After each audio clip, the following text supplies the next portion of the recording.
Parti non per scappare, ma per ascoltare meglio. Il motore diventa un battito, il casco un piccolo silenzio in cui i pensieri si mettono in fila. Viaggiare così in due è fidarsi uno dell'altra, accettare la pioggia imprevista, il sole che scalda, la strada che sorprende. È scegliere il ritmo lento delle scoperte, scambiare uno sguardo complice dopo ogni curva e sentirsi esattamente dove si deve essere. È un viaggio fuori, sì, ma soprattutto dentro. 2 settimane, un solo filo rosso, la voglia di perderci per ritrovarci. Dall'Inghilterra più ruvida al vento tagliente dell'isola di Man fino alle scogliere di Brighton. In mezzo pietre che parlano, castelli affacciati sul mare, campi di battaglia dove la storia ha cambiato passo. Non è solo asfalto, sono storie, incontri e memorie che si fanno strada dentro. Su 2 ruote, insieme, con calma e rispetto. Questa non è una guida, è un invito. Vieni con noi, respira gli stessi orizzonti e tocca la storia con mano. Ci imbarchiamo a Rotterdam. Sul ponte della nave l'aria salmastra ci confonde e ci eccita. Già stiamo pregustando quello che ci aspetta. La vita di tutti i giorni è già lontana. Il viaggio inizia con una bella sorpresa.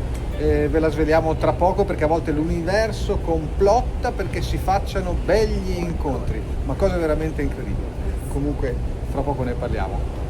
Intanto godiamoci un po' il panorama.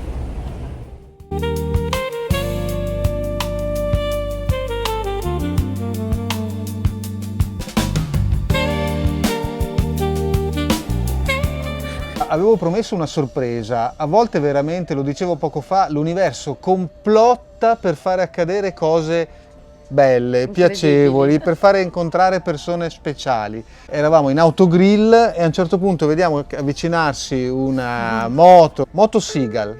Ah, ma ci conosciamo? Ha riconosciuto la moto? Ho riconosciuto la moto io, perché La moto i colori dell'ultima modifica. No, all'inizio ho visto, come dicevi tu, tutti Gli adesivi. tutti gli vari adesivi. Ho visto i colori e ho detto no, è lui, sono loro. Appunto stiamo andando in Scozia grazie anche ai vostri suggerimenti, a tutte le vostre idee. Vabbè, quello che questa abbiamo Michele e visto Mariella, per chi non li Stavo per conosce. dirlo. Michele e Mariella, motociclisti veri, motoviaggiatori, gente che di chilometri ne fa e li sa fare. E abbiamo avuto il grande piacere di potervi incontrare, conoscerci di persona e il tutto per puro caso. Abbiamo proseguito fino a Rotterdam Ho insieme. scoperto di prendere lo stesso traghetto. Lo stesso traghetto, Di avere la siamo camera vicini. a fianco. Esatto, stiamo vicini di proprio camera. di più Perché che quest'anno, invece della camera che ci sta giusto lo La spazio camera, cioè, dove ci stanno le larga un braccia di metro. Alessandro. Non riesco ad aprire completamente le braccia.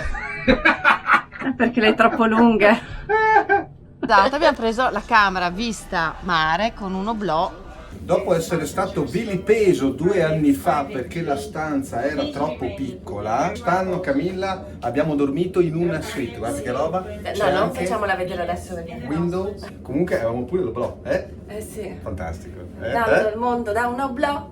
Per noi che guardiamo YouTube e che andiamo cercando testimonianze, poi trovare chi l'ha fatta, non c'è nulla di artefatto, sono esattamente come appaiono. Bello Grazie a voi, incontrarlo. grazie. Nei viaggi in moto accadono cose belle, gli incontri con le persone appartengono a quelle meravigliose, ma ora è tempo di lasciare la nave dopo una notte di riposo. La prossima tappa è York.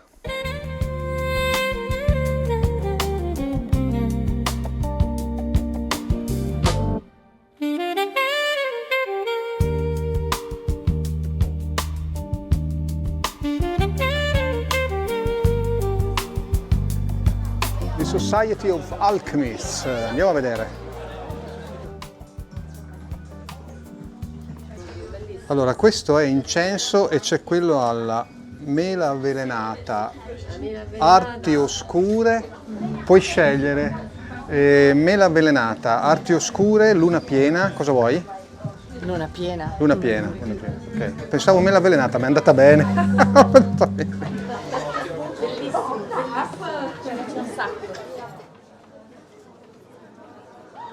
Questa è una fila per entrare nel negozio The York Ghosts Merchants. Una cosa particolare è vedere soprattutto i turisti orientali, i bambini vestiti da maghetti stile Harry Potter.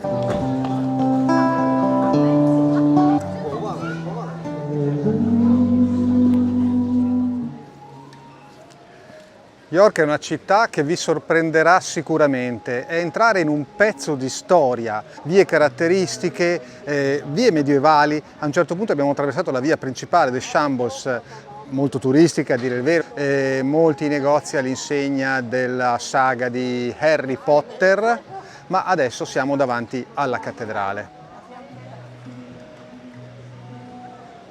Siamo davanti a York Minster, una delle cattedrali più importanti per la cristianità e una delle più grandi. In Inghilterra è la seconda per importanza storica dopo quella di Canterbury. L'origine di York è romana, fu fondata nel 71 d.C. con il nome di Eboracum. Considerate che proprio qui, nel 306 d.C., l'imperatore Costantino il Grande fu nominato imperatore.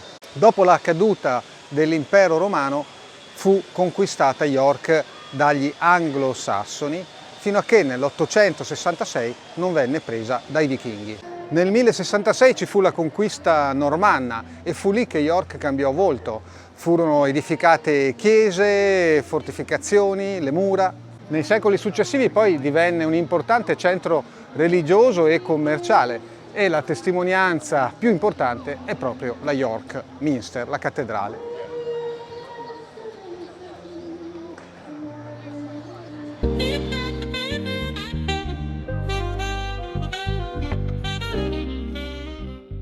York è anche città ricca di misteri e di leggende. Ve ne racconto una in particolare, vista l'origine romana. Nel 1953 Harry Martindale, un idraulico, scoprì nella Treasures House una cosa veramente incredibile e anche un po' spaventosa. A un certo punto vide apparire una schiera di soldati, di antichi soldati romani che passavano attraverso un muro. La cosa particolare era che questi soldati romani erano tagliati all'altezza delle ginocchia, mancava la parte inferiore. I soldati romani gli apparsero solamente da qua in su. Sapete perché?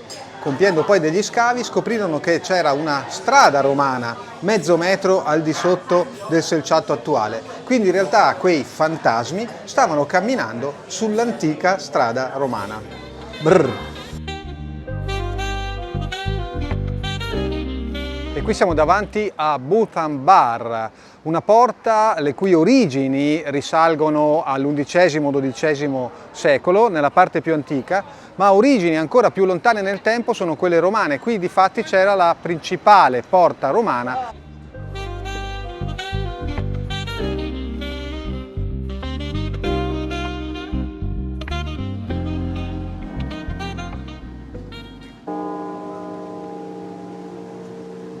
Le mura di York sono tra le meglio conservate al mondo. La cinta muraria copre quasi interamente, racchiude quasi interamente il centro storico, è lunga circa 3,5 km.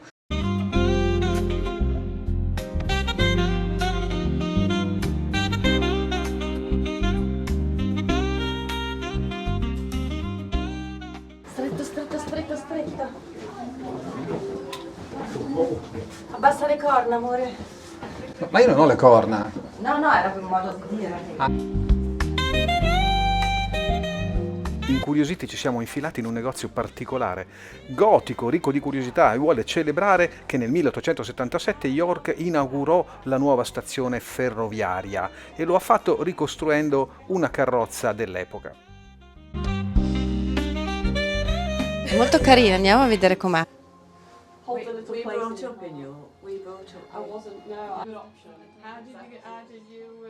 Sembra essere veramente fedele a quello che poteva essere l'ambientazione di quegli anni. È molto misterioso come negozio questo e affascinante allo stesso tempo. Non ci resta che salutare Michele e Mariella, fare ancora 2 passi per il centro e pensare al nostro pasto. Non sarà un bel momento. Ma tu vuoi mettere la poesia di mangiare una barretta in un parcheggio a York? Per molti, ma non per tutti. Stavo svenendo se non mangiavo. Io svengo adesso a mangiare qua, vabbè. Ma c'è una bellissima arietta. Sì, Siamo all'ombra. e c'è un odore di frizione bruciata spettacolare. Riprendiamo ad attraversare lo Yorkshire, ma voglio farvi conoscere qualcuno che è stato capace di farci viaggiare in queste zone ancora prima di partire, nelle fattorie isolate, lungo strade battute dalla pioggia, facendo conoscere persone semplici e storie che riescono incredibilmente a fare sorridere. Adesso ci stiamo per arrivare. Non prima però di fare 2 passi nel suo paese, Thirsk, nel nord dello Yorkshire.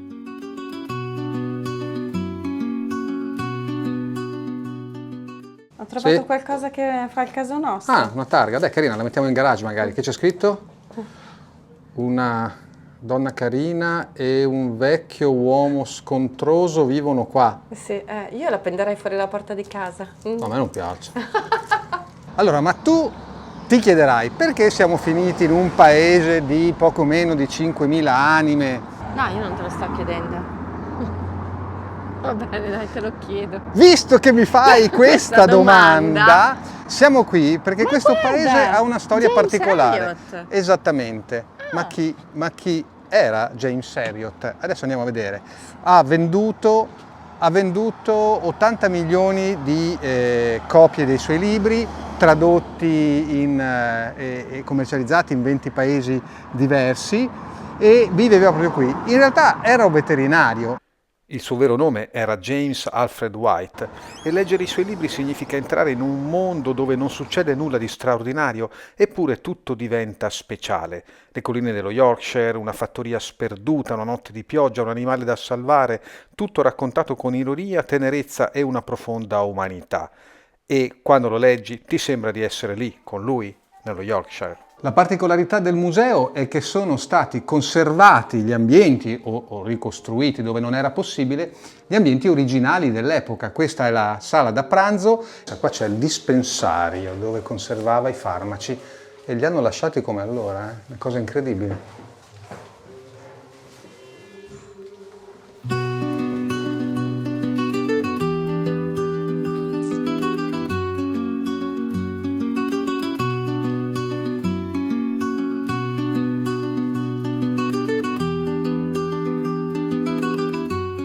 Moto esposte che furono impiegate, sono oggetti di scena in realtà, nelle serie TV. Questa è una BSA del 1961.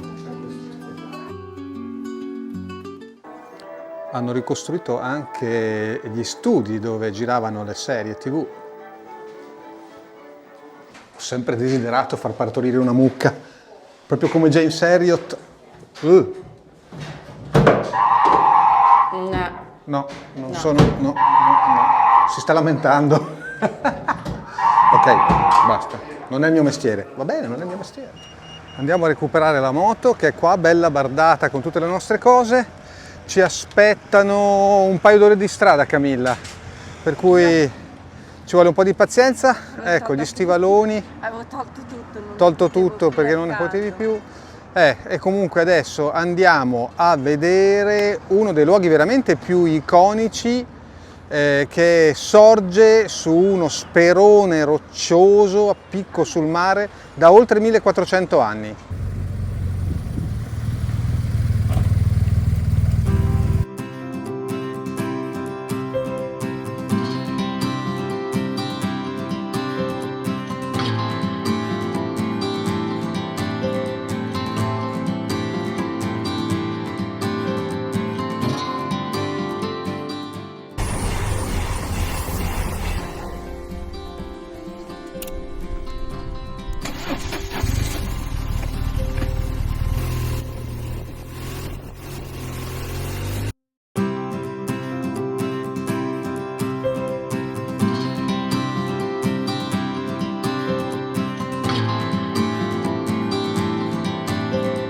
Stiamo per arrivare a Bamburgh, dove sorge uno dei luoghi più spettacolari del nord dell'Inghilterra.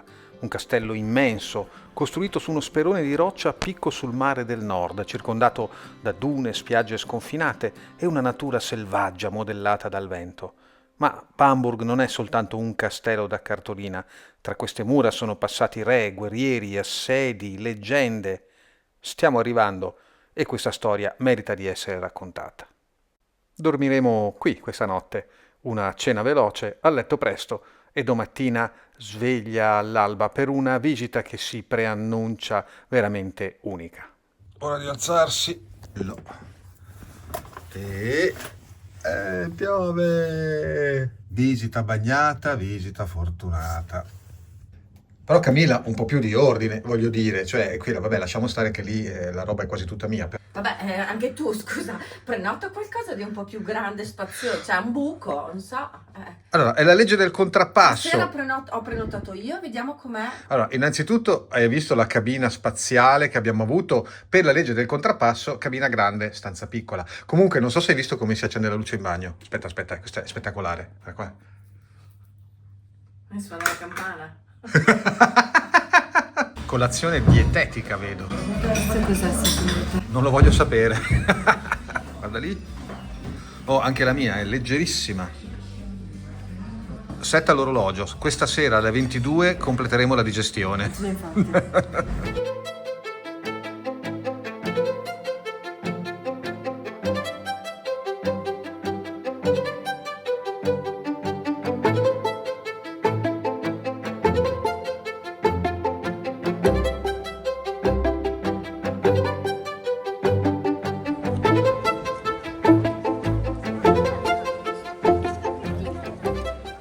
Affacciato sul mare del nord, arroccato su uno sperone di roccia vulcanica, sorge Bamburgh Castle. È qui da 1400 anni. Il castello fu fondato nel VI secolo d.C. e apparteneva al regno anglosassone di Bernicia. Il nome originale era Bebbanburg. Fu poi conquistato dai Normanni. Per secoli fu teatro di assedi, battaglie. Nel corso dell'Ottocento fu acquistato da William Armstrong, ricco, industriale, innovatore tra l'altro. Fu proprio Armstrong, dopo l'acquisto del castello, a ristrutturarlo completamente. La struttura attuale risale al XV secolo circa, ma il restauro completo fu effettuato nel XIX secolo. È perfettamente conservato. Andiamo ad ammirarlo.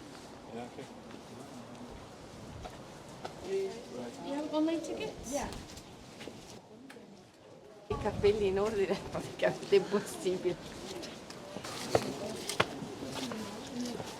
Sugli spalti del castello si possono ammirare dei pezzi di artiglieria affacciati in direzione mare. C'è una ragione, anzi ce ne sono due. La prima è che nel 1464 il castello fu assediato e fu conquistato. Durante la guerra delle Due Rose fu il primo castello nella storia che fu conquistato grazie all'artiglieria.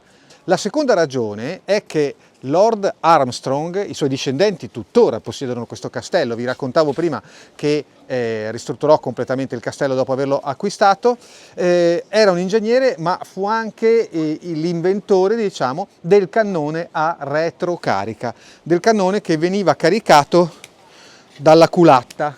Prima di allora venivano caricati anteriormente, erano anche meno robusti, lui li irrobustì perché ogni tanto esplodevano. Ecco. E quindi direi che i cannoni qua risultano essere anche un vero omaggio alla storia. La vista poi che si può ammirare è veramente incredibile.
Stiamo salendo delle scale che ci portano dalla parte ottocentesca del castello a quella del tardo XII secolo.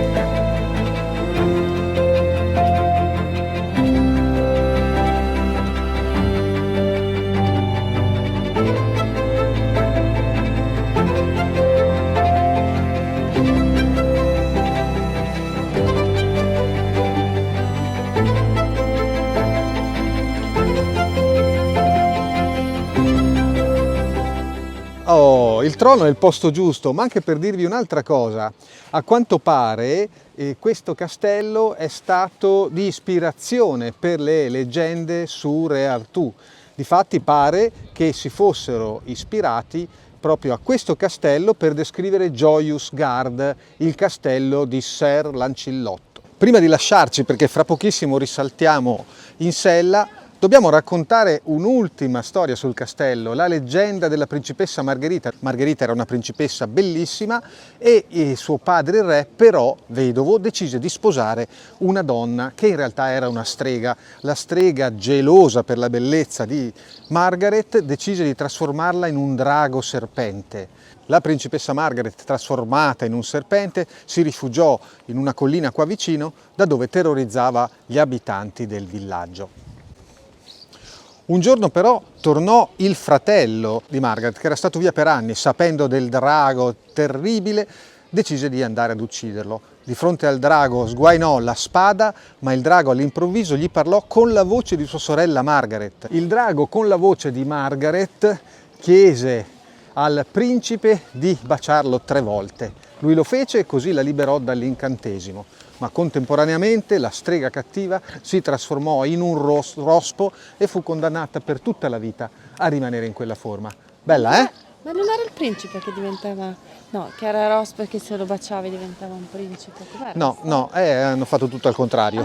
D'altronde è un paese dove si guida a sinistra, come vuoi che facciano? Questo.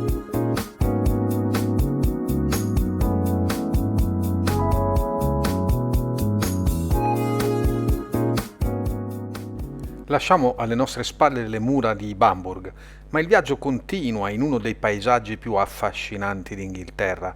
Davanti a noi c'è la costa del Northumberland, strade che corrono tra dune e prati, piccoli villaggi e sempre sullo sfondo il mare del nord. Ora non resta che rallentare e goderci la strada.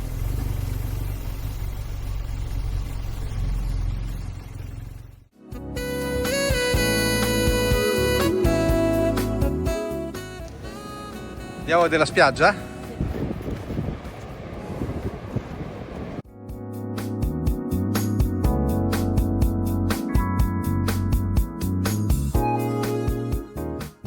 Sono 17 gradi, i bambini che sgambettano felici, scalzi e in costume da bagno sulla spiaggia e chiaramente se uno però vuole rinfrescarsi c'è anche l'Italian Gelato.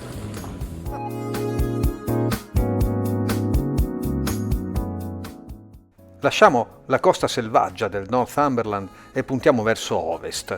Tra piccoli villaggi, antichi castelli e strade immerse nella campagna, attraversiamo il nord dell'Inghilterra verso una nuova meta, il Lake District.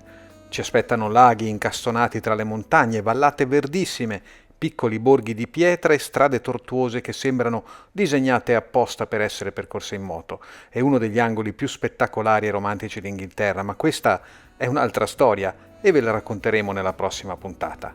Tornate a trovarci, lasciate un like e se vi va iscrivetevi al canale. Il viaggio continua.